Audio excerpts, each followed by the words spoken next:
What's up? Brent Wofford here, Arizona's Rad Realtor with Keller Williams Arizona Realty. Today I'm coming at you with a Prescott market update. We're going to talk about what's going on in the housing market in Prescott. It's December 2022, so we're going to talk about November's numbers and how those compare to the months prior. So let's jump into it. All right, so home sales. First off, let's dive into home sales here.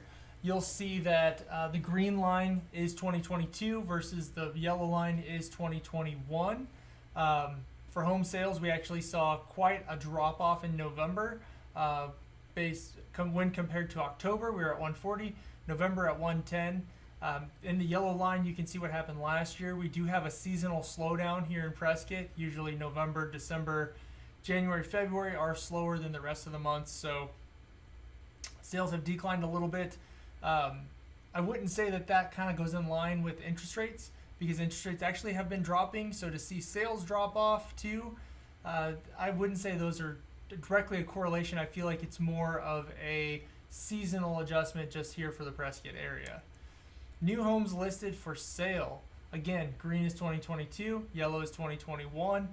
We did see a decline in new homes listed for sale of 118 for November versus 126 for October, 138 for September, and so on. Again, you can see based on the yellow line that's typical for the season here in Prescott. New homes getting listed on the market tends to drop, October, November, December, January, and then starts to pick up in February again once it starts warming up a bit and the holiday season is over. So nothing too out of line there. Let's go into percentage of new listings versus contracts. So what we're looking here is a percentage that says this many listings went under contract versus this many houses are actually new listings, right?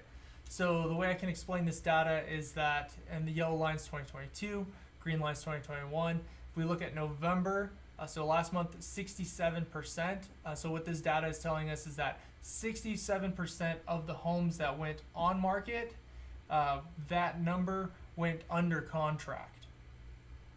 So that leaves us with a surplus in inventory, because anytime your number is over 100% on this graph, inventory is actually being reduced. So according to this chart, inventory should be going up. However, this does not take into consideration canceled and expired listings. So that's something else that we do have to consider when looking at overall inventory increasing or decreasing. Anyways, so squirrel. Sorry, lost my train of thought there for a second. But the reason this number is important is because you need to know as a seller or even as a buyer, how many houses are going under contract versus new ones coming on the market.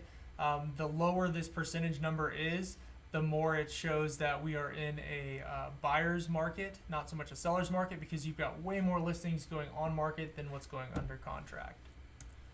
Inventory of homes. So that leads us into our inventory conversation. Again, yellow is 21, green is 22. We did have a slight decline in inventory from October to November, even though we had such a low absorption rate or a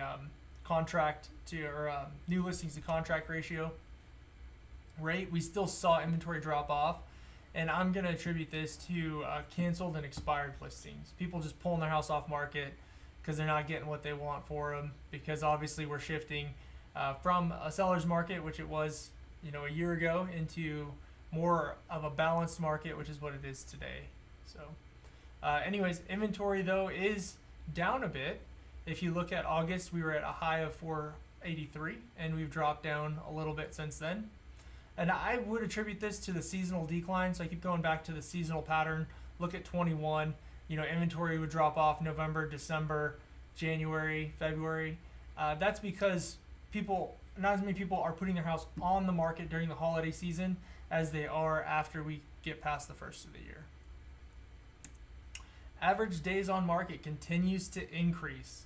So what we're looking at here is an increase of 53.1 days on market average versus 44.3 last month.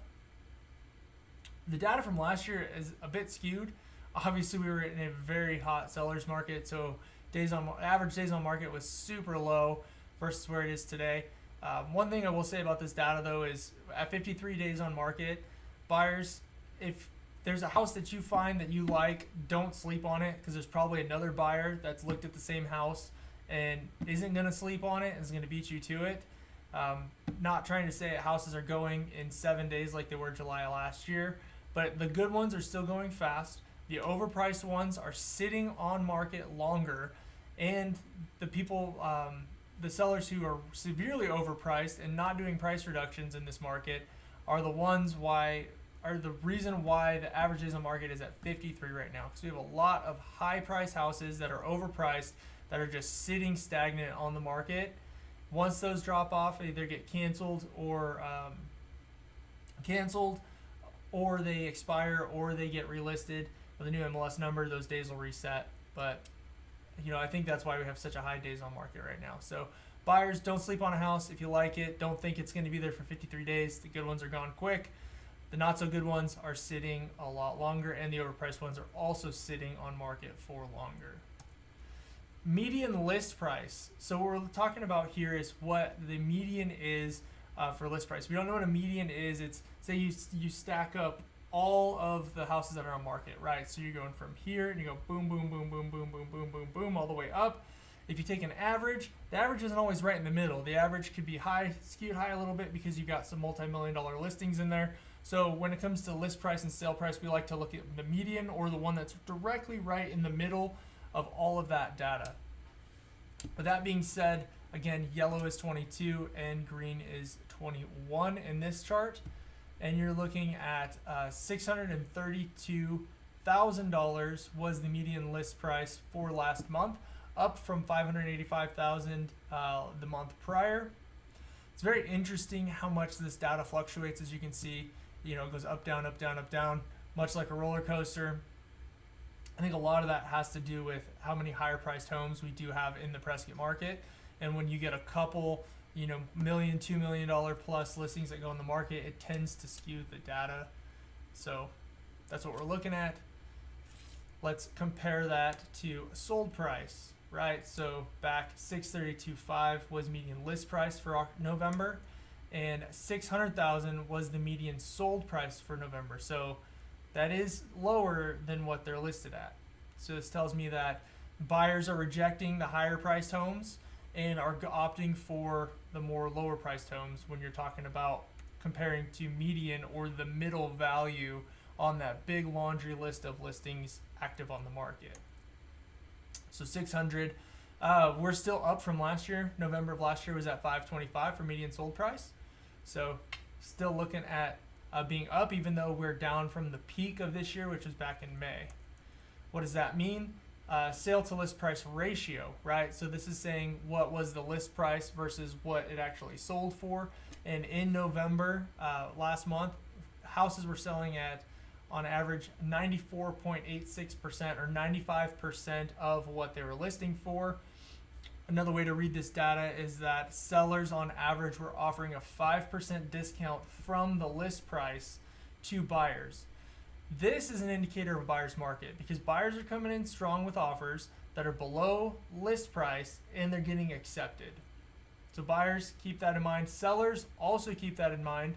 You want to price compared to your competition, not compared to what sold 3-4 months ago. And you also need to be open-minded to possibly providing some concessions for the buyer to go towards their closing costs or loan costs, and potentially or giving them a discount. Appreciation, this is the main number that I love to look at every month. And as of last month's numbers, we were at 114% compared to 2021. So what we're looking at here is 22 versus 21. And according to this data, we are up 14% in home values year over year, even though we've kind of come down a little bit since May, the high of May, right? We're at 133 or 33% year over year. It's dropped a bit. August actually was down lower than what we were last year, but now we're back up 14% home value increase year over year. Well, don't want to see my screen. So Anyways, thank you so much for joining me today. That is your Prescott market update for December of 2022. If you have any questions at all about real estate here in Prescott, Arizona, please reach out to me. My name is Brent Wofford. All my contact information will be listed below. I am a realtor here. I live in Prescott. I work in Prescott. I'm part of Keller Williams, which are right down on Whiskey Row. So if you have any questions at all regarding Prescott, please get a hold of me, hit me up. I'm more than happy to help. Thank you so much for watching. If you're at this part of the video, please hit the like button. Also give me a subscribe if you haven't yet. Thank you so much, and I'll catch you next month.